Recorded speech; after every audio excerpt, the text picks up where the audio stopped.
Agora na Band News FM, Seus Filhos, com Roseli Saião e Thaís Dias.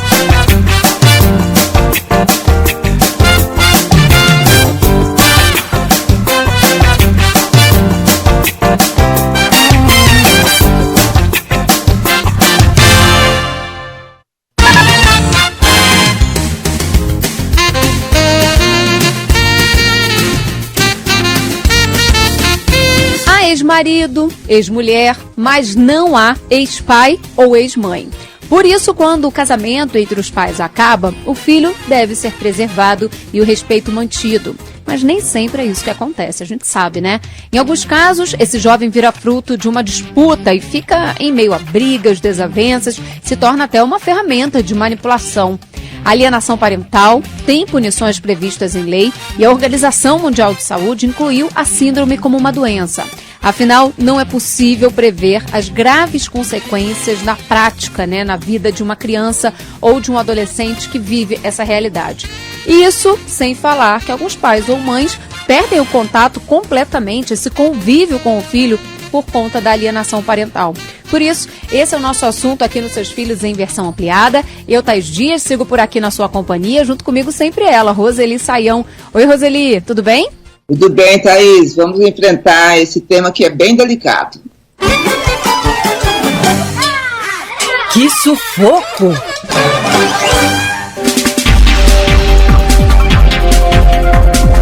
O Alexandro Barros, de Belo Horizonte, é pai e conta sobre um episódio que sofreu em relação ao filho e à ex-parceira. Liguei antes, fiz todo um comunicado para que eu pudesse levar naquela data apenas o ovo de Páscoa. A ex-companheira concordou tal, e no domingo então de Páscoa, estava lá eu com o ovo de Páscoa na frente da casa. Falei, vim trazer o ovo. Falei, não, estou em casa, eu saí com ele. Falei, poxa, mas você sabia? Ele também sabia, ele está aguardando isso. E isso você ouvia a criança no telefone e falava, mãe, mas ele ia trazer um ovinho para mim. São tipo de coisas que não vão afetar diretamente ao seu ex ou sua ex, mas o amor dos dois, né? Que o amor dos dois, tanto pai e mãe, é a criança.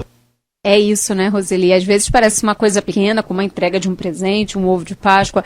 É um momento que marcaria essa relação também entre pai e filho, mas acaba gerando essa angústia generalizada, porque o filho estava ali do lado, também numa expectativa grande.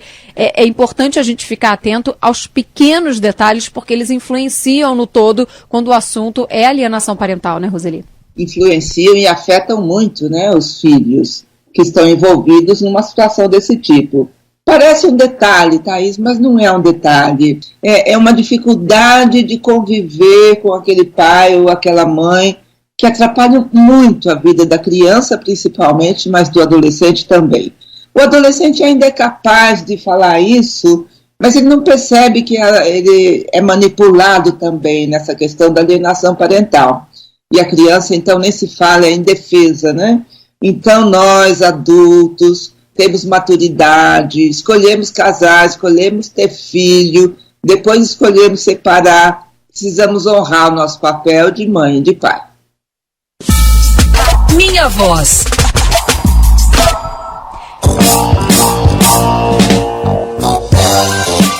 De João Pessoa está conosco agora a Patrícia Pereira, que hoje tem 23 anos. A estudante fala sobre a experiência de conviver com a alienação parental. O meu pai falava coisas do tipo, a sua mãe gosta mais da universidade do que você, a sua mãe gosta mais da igreja do que você, gosta mais de estar na igreja ou na universidade do que estar em casa, cuidando de vocês. Um comportamento bastante tóxico, mas a gente nunca viu a minha mãe dessa forma. A gente sempre entendeu que o comportamento errado era o dele. E, na verdade, o nosso relacionamento só foi melhorar depois que eu fui morar longe de casa. Roseli, ela fala de que conseguia ter uma compreensão daquela situação e isso não mudou a imagem que ela tinha da mãe. Mas nem sempre é assim, né? Nem sempre. Porque, vamos pensar um pouco na criança, né? A criança é muito influenciável pelos seus pais. E, às vezes, a palavra da mãe ou do pai, que no momento, no contexto pós-separação, em que a criança já está fragilizada, né, porque ela perdeu a segurança dela, ou aquilo que ela imaginava que era segurança, essa palavra do pai e da mãe afeta muito mais, né? Tem um expoente aí de complicar a vida da criança, atrapalhar as emoções que ela sente, inclusive atrapalhar muito a adaptação dela a esse novo contexto de vida, né, que é morar com um deles e conviver um pouco menos com o outro. Na minha opinião. Conosco agora a psicóloga Ana Lourenço, que fala sobre os danos que uma relação de alienação parental entre os pais pode causar. O final de um casamento é um grande evento na vida dos pais. Só que, claro, também afeta muito a vida das crianças e elas podem sentir muito mais essa mudança. Principalmente, dependendo da abordagem que os pais tomam, sentimentos como medo e insegurança podem aparecer em doses muito fortes. E se ela está sendo submetida à alienação parental, isso vai ser talvez drástico. Roseli, como a gente falou na abertura, né, não há ex-filho, né? O pai e a mãe, eles continuam nesse papel. Há um ex-marido, a ex-mulher, né, esse companheiro que deixa de fazer parte do convívio, mas o respeito precisa ser mantido em prol dessa criança, da saúde física, da saúde mental, desse jovem que está envolvido nessa situação, né, Roseli? O adulto, ele deve proteger essa criança. Exatamente.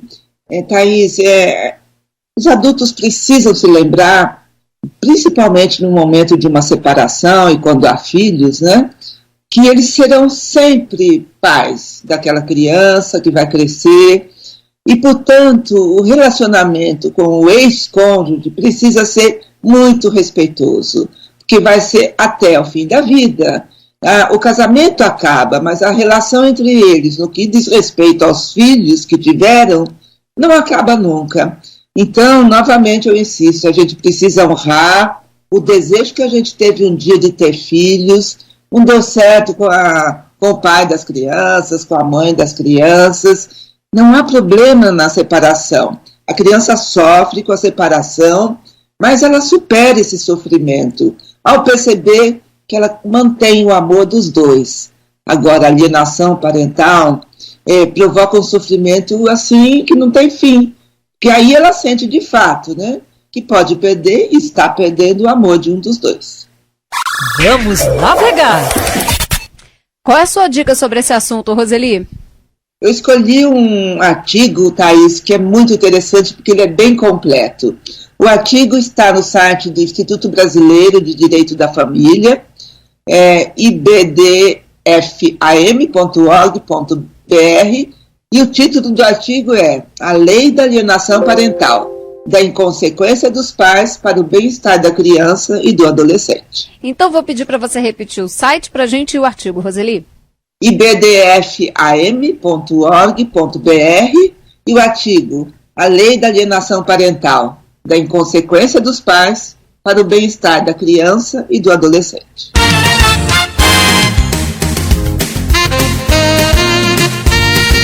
Seus Filhos, em versão ampliada, faz uma pausa agora para as notícias da sua região e nós voltamos já já para falar mais sobre alienação parental. Não saia daí, esperamos você.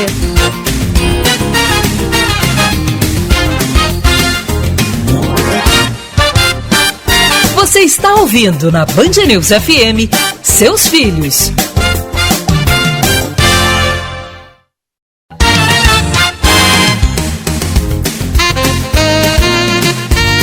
A alienação parental é o nosso assunto aqui nos Seus Filhos em versão ampliada. Eu também quero falar. O coordenador do Centro Judiciário de Soluções de Conflitos de Belo Horizonte, o juiz Cleiton Rosa, explica como é possível perceber que uma criança está sofrendo com a alienação de um ou de ambos os pais. Às vezes a alienação parental é tão sutil que o próprio genitor não percebe que está alienando, quando ele dificulta o contato com o outro genitor. E isso não é tão simples de ser percebido. Mas, às vezes, na fala de uma criança, a gente consegue perceber que a conversa dela é uma conversa direcionada. É algo que, normalmente, uma criança não diria. Para bom entendedor...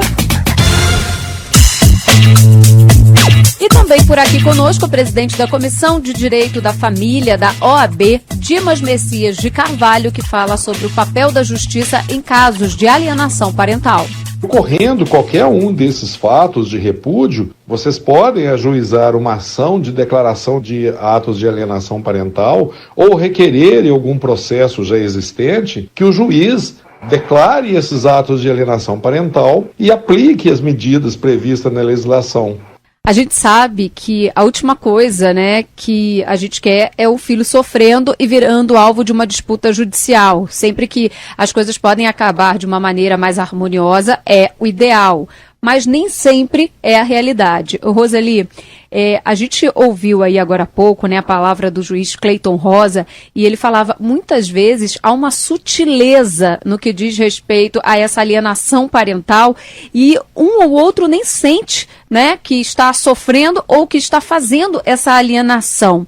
Quem está por perto tem um papel importante também em sinalizar esse tipo de ação e quando não há o que fazer, quando o filho e o pai ou a mãe estão perdendo contato por conta disso. É o caso, sim, de fato, de buscar na justiça a permissão para esse contato?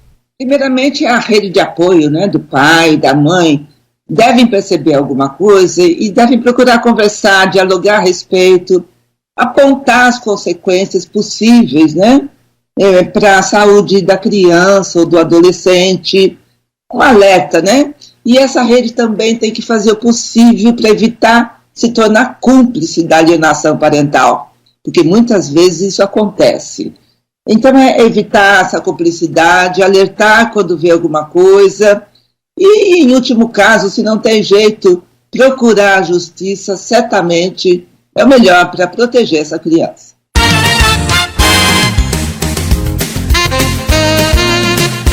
E a gente faz uma pausa rápida aqui nos Seus Filhos em versão ampliada, voltamos já já. Vamos falar sobre ansiedade, depressão, suicídio da infância, na adolescência e ainda hoje a gente conversa sobre solidariedade. Não dá pra sair daí, hein? Participa com a gente, seusfilhos@bandnewsfm.com.br. Você está ouvindo na Band News FM, Seus Filhos.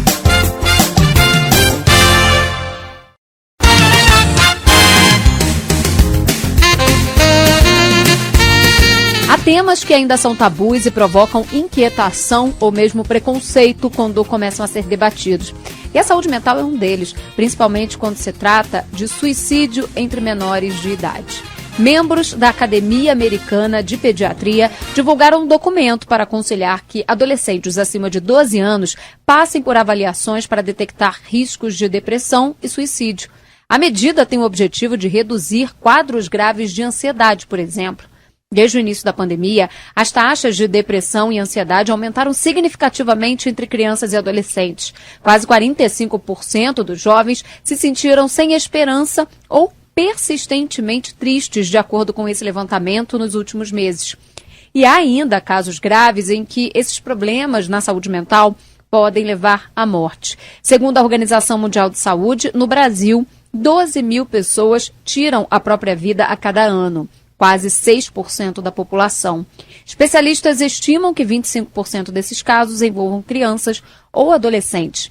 O assunto, ele é pesado, mas precisa ser discutido. A Band News FM e os Seus Filhos, em versão ampliada, já há alguns anos investem num debate franco sobre esse tema com especialistas na área de saúde, com as famílias, com os jovens e profissionais da educação. Por isso, é o nosso tema mais uma vez aqui nos Seus Filhos, em versão ampliada. Minha voz.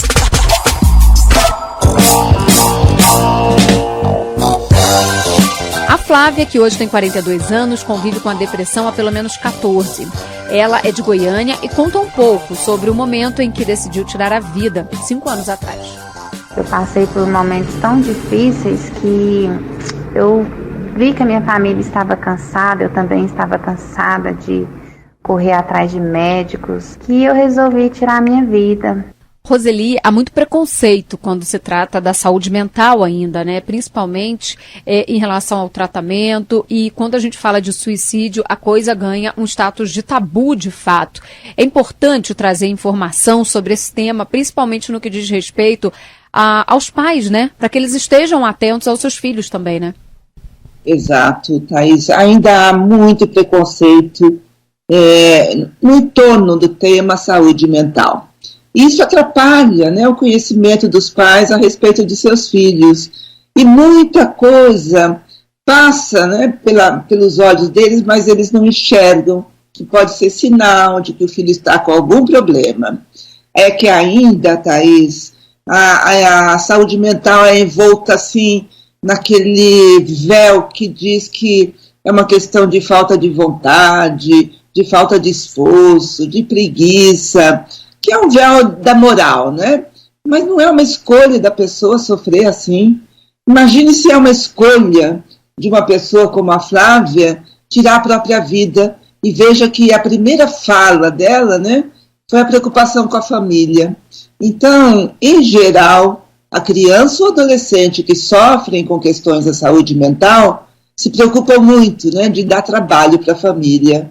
E isso não pode passar despercebido por seus pais, pela família. É importante, muito importante, que a gente converse franca e abertamente a respeito desses temas. Seus pais.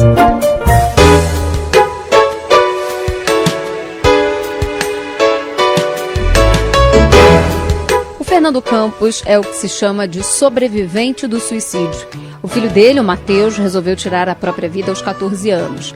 Ele conta que o jovem tinha apoio psicológico, psiquiátrico.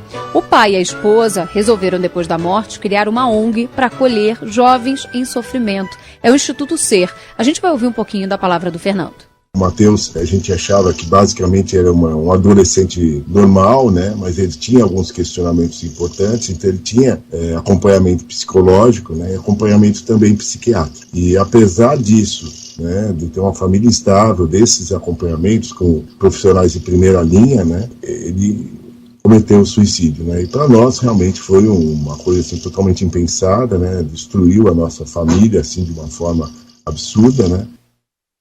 Roseli, ele transformou essa dor em apoio aos outros, em acolhimento. E a gente ouve muito falar em acolhimento, né, quando se trata desse assunto, mas muitas pessoas não sabem como fazer isso. E eu queria que você trouxesse também uma palavra para esses pais que estão nos ouvindo, de que forma acolher esse sofrimento do filho e apoiar também. Muitas pessoas pensam, inclusive pais principalmente, né, que acolher significa passar a mão na cabeça e deixar seguir em frente. Não, não se trata disso, né? Acolher é tentar entender o sofrimento do filho, entender também, né, da complexidade dos fatores, que nunca são um ou dois, são múltiplos fatores que promovem, né, esse estado de ansiedade, depressão e até de vontade de tirar a própria vida. É que eles não veem muita saída para esse sofrimento, eles querem acabar com o sofrimento e não vem outra alternativa a não ser acabar com a vida. Então o acolhimento é isto, né? Eu te entendo, estou aqui para te apoiar. Muitas vezes, para te apoiar e para te acolher, eu vou dizer algumas coisas que você pode não gostar, mas a vida é assim, né? Muitas vezes as análises que as pessoas fazem da gente, a gente não gosta de ouvir, mas ajudam a gente a crescer e às vezes sair do buraco muito, muito. Para bom entendedor,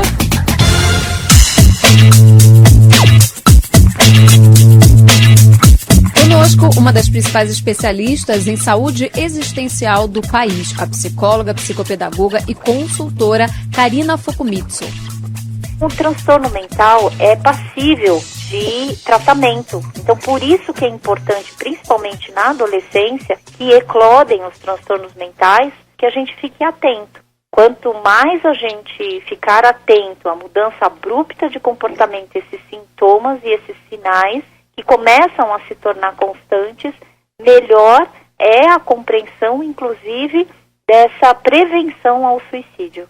Vale a pena a gente dar vazão para esse estranhamento em relação ao comportamento dos nossos filhos e a gente leve os nossos filhos para um atendimento psiquiátrico que um psiquiatra poderá oferecer um diagnóstico mais preciso. Roseli, ela falou de sinais, e aí era exatamente esse ponto que abordamos em uma conversa que tivemos com a Karina recentemente, que ela fala, são múltiplos fatores e, por isso, estar atento aos sinais, conhecer o filho e estar sempre acompanhando, né, essas mudanças comportamentais é fundamental, né, para poder oferecer essa ajuda. Sim, sim. É importante também, né, perceber as sutilezas das mudanças, porque nem sempre elas são assim gritantes, muda totalmente, mas às vezes vai mudando um pouco cada dia, cada semana. E aí a mudança é lenta e gradual e os pais podem nem notar a mudança, né? Então é preciso muita atenção, principalmente, como a Karina disse, em relação aos filhos adolescentes.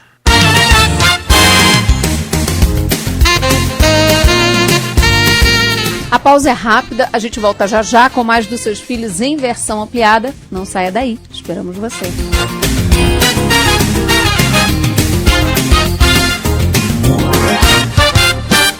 Você está ouvindo na Band News FM, Seus Filhos.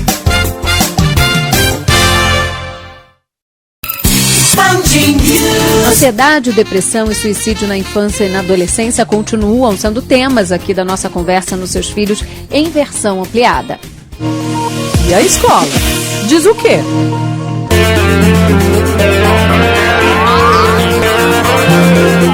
Conosco, Lauro Coelho, que é diretor de uma escola em Fortaleza, e ele fala sobre o que a instituição faz para dar suporte emocional aos alunos. Primeiro momento do retorno pós-pandêmico, nós percebemos que as crianças voltaram assustadas com a situação, estavam receosas do retorno, do toque, do sentar, do abraço. Em alguns casos eu tive alunos com crises de ansiedade, alunos com princípios de depressão, devido ao tempo que passaram dentro de casa, porque reduziram o ciclo social. E a escola começou a elaborar atividades para trabalhar os aspectos socioemocionais, junto com o SOP, que é a equipe de orientação psicológica e psicopedagógica, composto pela psicopedagoga e a psicóloga da escola. Roseli, é importante que a escola também tenha essa estrutura para dar esse suporte emocional aos seus alunos? É fundamental, Thaís, é fundamental. Toda escola que leva muito a sério, né, o seu trabalho, a sua missão, já estava preparada com projetos, planejamentos, para o retorno, né, dos alunos depois de tanto tempo longe das escolas. A gente ouviu, né, o diretor falar que muitas crianças apresentaram sinais de problemas. E é isso que tem acontecido em muitas escolas. Algumas não enxergam e continuam a trabalhar como se não tivesse acontecido nada, né? Mas as escolas que são sérias, elas têm trabalhado exatamente como ele falou, com projetos em pequenos grupos, para que eles se adaptem novamente ao relacionamento com os colegas e para que eles possam se conhecer um pouco mais por meio do conhecimento formal, sistematizado, a respeito das emoções e de como elas interferem, né, na saúde global do sujeito. Vi e curti.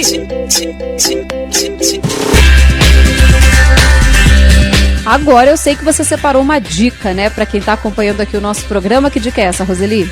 Uma dica leve, Thaís, porque o tema é bem pesado, né? Você disse, sinalizou isso logo no início. E para um tema pesado, nada como a gente poder pensar nele de um jeito mais leve, mais tranquilo, inclusive com a família toda. É um filme que eu escolhi, é Divertidamente. Muita gente já conhece, já viu, ou acha que só os filhos deveriam ver. Não, é para adulto ver também, para entender a complexidade do funcionamento das emoções. Então eu sugiro Divertidamente para a família toda.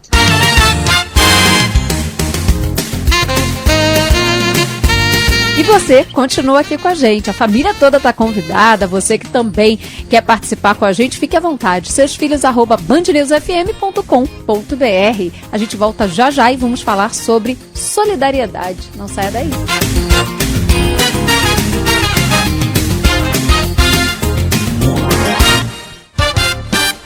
Você está ouvindo na Band News FM, Seus Filhos.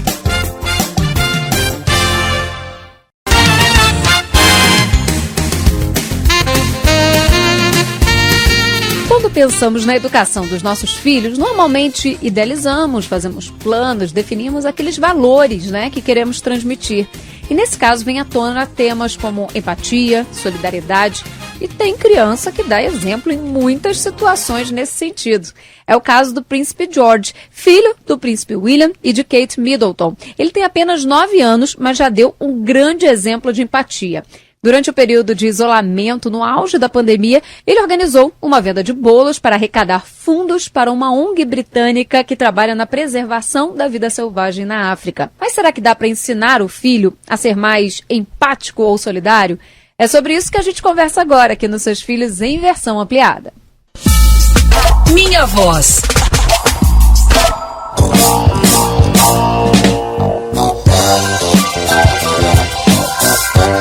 De Fortaleza, temos a Andréia Geisiane, de 16 anos, que conta sobre sua experiência com trabalhos voluntários. É um trabalho voluntário que busca encerrar, no caso, diminuir a desnutrição de crianças de 0 até 6 anos de idade. E eu faço parte desde os meus 12 anos. Fui criança da Pastora da Criança, fui acompanhada pela Pastora da Criança. Para mim é um trabalho super importante, juntamente com os meus amigos, A gente cria um laço afetivo no meio com a comunidade, com as mães e com os líderes. Roseli, é importante trazer essas práticas para o dia a dia da criança e do adolescente, desde cedo incentivar esse tipo de participação em ações solidárias, em eventos voluntários. Você acha que é bacana? Muito bacana. Quando a criança é pequena, ela observa muito os pais. A gente fala sempre disso. E observando, ela percebe se os pais têm atos de solidariedade, ou se ela nunca vê isso. Ela não entende a palavra solidariedade, mas ela entende, sim, o gesto, de receber uma pessoa, de oferecer algo, a generosidade que está contida nisso. Então, vale muito a pena que, desde cedo, primeiro observando e depois atuando, às vezes com os pais e depois de uma idade sozinhos mesmo, nessa busca de melhorar a sociedade na qual a gente vive. Eu também quero falar.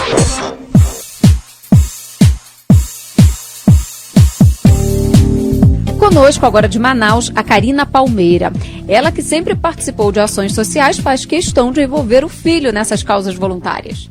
Desde criança, eu sempre participei de ações sociais. As minhas férias era numa ONG que apadrinha crianças ribeirinhas no Rio Solimões. E isso fez toda a diferença nos princípios que eu tenho hoje. Então eu quero passar isso pro meu filho. Eu sempre quis. Meu filho hoje é voluntário. Todo ano ele se veste de Papai Noel, ele vai entregar brinquedo para as crianças no final do ano. Além disso, ele ajuda uma instituição que cuida do meio ambiente e com certeza ele vai crescer com os mesmos princípios que eu. E isso vai influenciar muito na fase adulta. Isso faz toda a diferença. É exatamente o exemplo que você mencionou agora há pouco, O reflexo dos pais nos filhos. E trazer essa ação, mas não é como obrigação, Roseli? É isso que eu queria deixar claro aqui.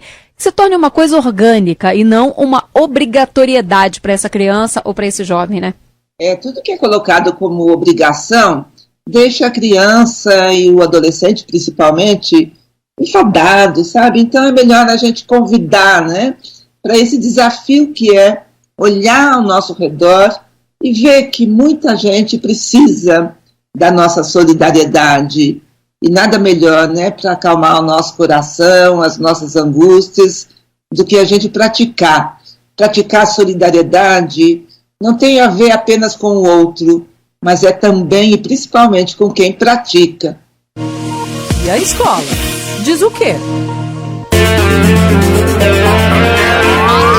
A Emília Tainá é professora e coordenadora de um projeto em uma escola pública de Manaus que ajuda crianças carentes. Ela conta um pouquinho mais sobre esse projeto. Depois desses 2 últimos anos pandêmicos, a escola tem procurado voltar gradualmente com esse tipo de projeto. Inclusive, os alunos que fazem parte da Liga de Matemática recentemente fizeram uma ação recolhendo leite que foram doados para uma instituição de caridade. Assim, a gente vai procurando estimular esse contato, esse afeto social para o bem comum da sociedade. E a comunidade escolar tem uma influência muito grande também na adoção dessas medidas, né, Roseli? A gente vê algumas gincanas solidárias acontecendo dentro das instituições para arrecadar itens para doação.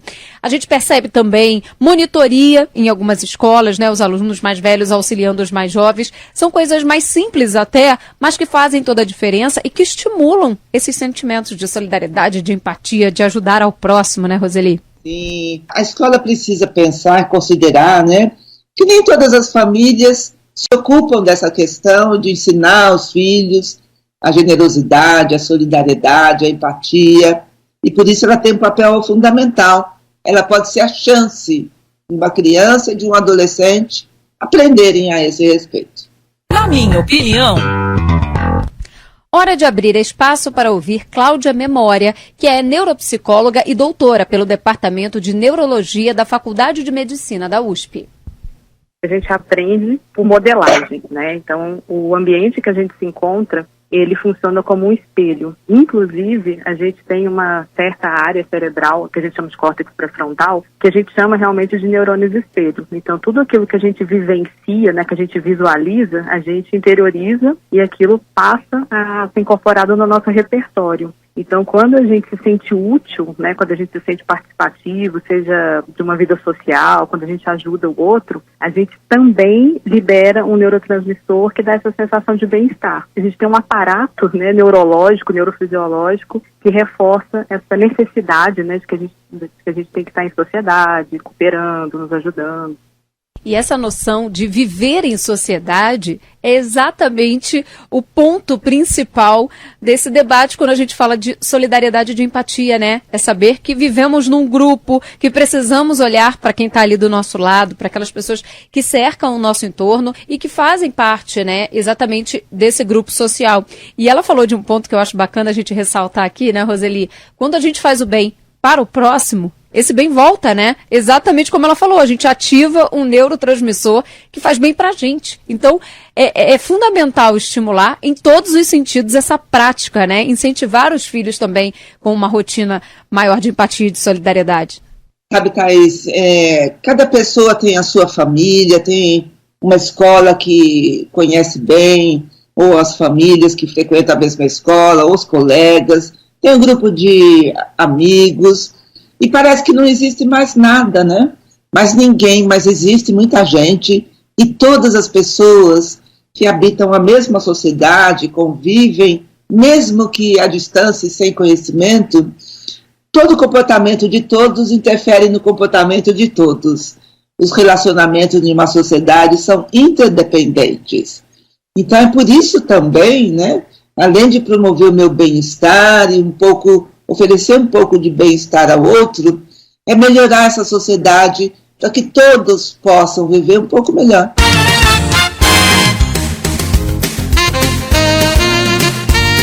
E a gente volta já com mais do nosso programa em versão ampliada. Não saia daí.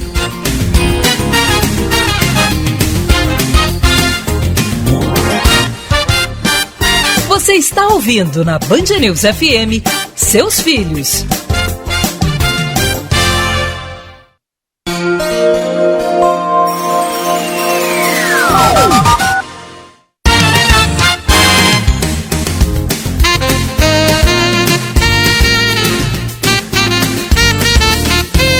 Solidariedade na infância e na adolescência. Esse é o nosso assunto aqui nos Seus Filhos em versão ampliada. E tem dica chegando.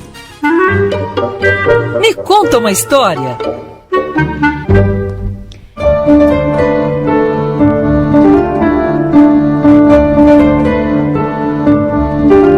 Sobre esse assunto, Roseli, qual é a dica que você preparou pra gente? Qual o livro que você indica aqui para os nossos ouvintes? Você sabe, Thaís, que eu sempre escolho livros, às vezes dirigidos a crianças, às vezes adolescentes, mas eu sempre digo aos pais, é importante que vocês leiam, que aí a gente conhece um pouco mais o mundo deles, se aproxima da linguagem que eles utilizam, das experiências pelas quais eles passam, e assim é com esse livro que eu vou indicar. O título é Um Lençol de Infinitos Fios. É uma história muito delicada, sensível, de 4 colegas, né? 2 garotos e 2 garotas, alguns deles imigrantes, morando em São Paulo, e como é a vida deles, e a descoberta que eles fazem da solidariedade e o valor da amizade. É muito bonito, indico para criança, para adolescente e para adultos.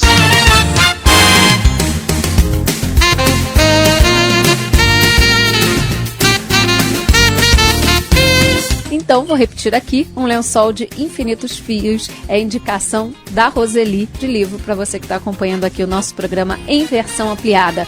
Aliás, você pode ouvir quantas vezes quiser o nosso programa, é só entrar no site da Band News FM, procurar ali na aba Colunistas, Seus Filhos e dar o play. Pode compartilhar à vontade, lá você encontra também as nossas colunas que vão ao ar aqui diariamente na Band News. Se você quiser participar com a gente, é bem fácil. Pode nos procurar nas redes sociais, @Thaís B. Dias, Thaís com H, ou @Roseli Saião, Roseli com Y, Saião também.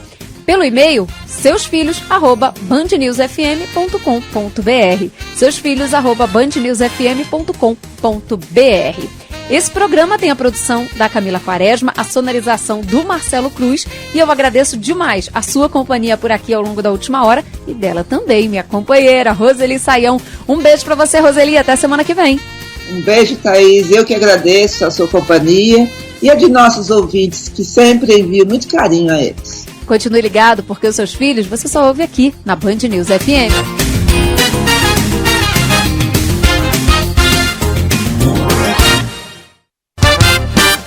Você ouviu Seus Filhos na Band News FM.